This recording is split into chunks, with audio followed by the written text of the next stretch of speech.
Kain na tayo mga lods. Almusal tanghalian ito.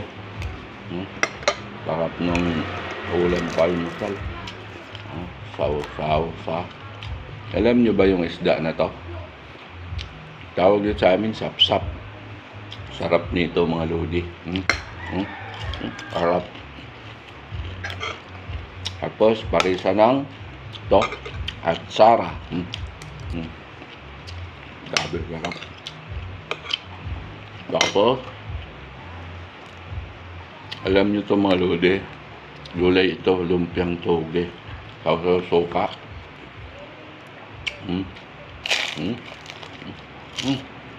Sarap talaga.